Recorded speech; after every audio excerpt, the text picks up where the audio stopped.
Greetings, viewers and listeners. Welcome to Did You Know This? This is Untitled Chapter with Asantua, and I'm Marian, your host.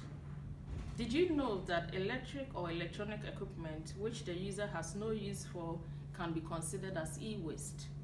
Did you know that majority of the electric and electronic equipment used in most developing countries are second-hand? Did you know that anytime you purchase a second-hand electric or electronic equipment, you may be participating in a possible illegality? Did you know that the demand for these goods make these preferred destinations prone to environmental and health problems associated with improper disposal and handling?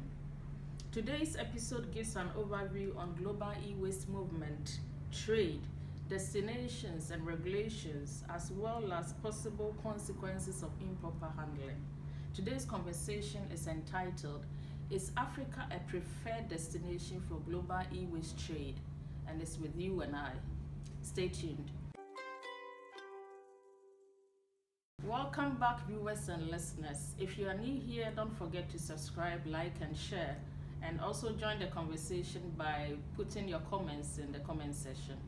In today's conversation, I will share some facts about e-waste, discuss case studies, bits and pieces about some African countries, and go a little bit into detail as far as Ghana is concerned, give some concluding remarks, and then sources of information. So, electric and electronic equipment, which generally referred to as EEE or E, can be simply defined as products which require power or battery to function effectively.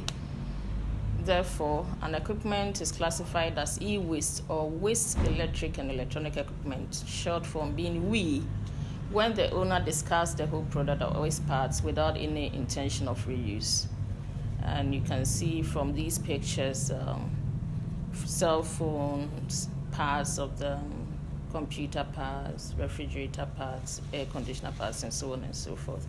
So any electric equipment, either in whole or as a part where the user has no need for, is considered as e-waste.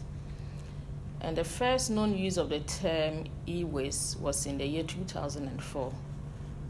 However, the legal term for waste of this category has usually been referred to as WE, which is waste electric and electronic equipment. Now, some major e-waste related regulations. Internationally, the trade in e-waste is regulated by a set of guidelines under which all parties seek to control the transboundary movements of hazardous waste and their disposal. There are quite many, but I choose to reflect on these three, which I consider some of the most important or some of the most directly linked to e-waste. First is the Basel Convention, signed in the year 1989 and made effective in 1992. Then the Bamako Convention, signed in 1991, made effective in 1998. And the Rotterdam Convention, signed in 1998 and made effective in 2004. And most countries are signatories to these conventions. Though these regulations are supposed to govern the disposal of waste, because of the high costs involved in legal disposal and recycling technologies,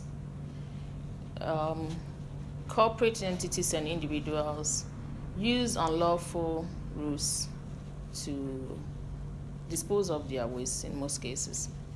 Currently, e-waste legislation in different countries mostly include restrictions on e-waste import and export, and some regulations for recycling specific categories of e-waste, and also the application of the extended producer responsibility, which gives the responsibility to disposal to the manufacturer of the product. Now, in the year 2017, the global e-waste generated was estimated at about 50 million tons, and this is expected to reach 52.2 million tons by the end of 2021. Out of this number, only 10% was recycled.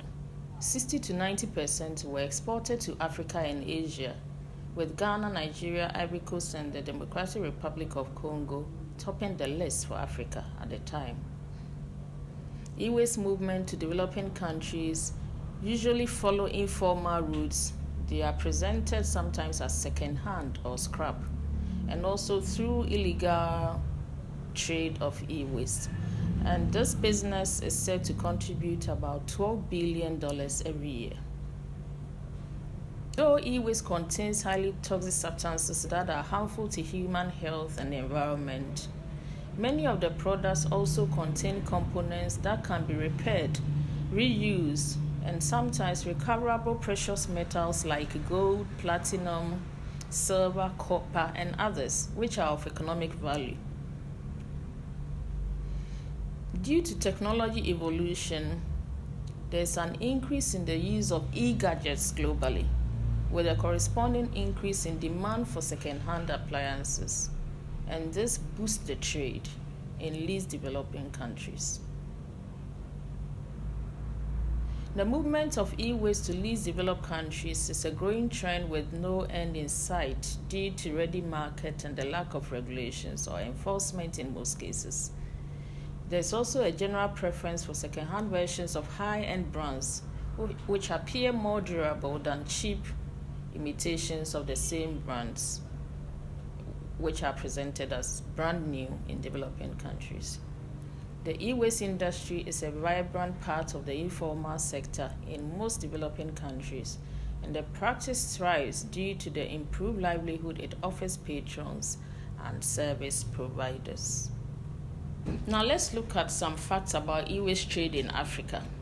According to the United Nations E-Waste Monitor Report, in the year 2019, 2.9 million tons of e-waste was generated in Africa, and that is 2.5 kilograms per capita in 49 African countries that were part of the study. This is quite alarming and can be attributed to the increase in urbanization and digitalization of African societies. According to this same report, in addition to the 2.9 million tons produced in Africa, there are millions of tons of electronic waste that continues to be illegally exported to several African countries by European and American countries under the so-called second-hand equipment label. Recent among them occurred in June 2020, where some 34 people were arrested on the islands of Tenerife in Spain, off to the west coast of Africa, on suspicion of illegally exporting 2,500 tons of electronic waste to Nigeria and several other African countries. In most African countries, e-waste is driven by the informal sector and involves men, women, and children. The activities of collectors and recyclers are not done under strict regulations.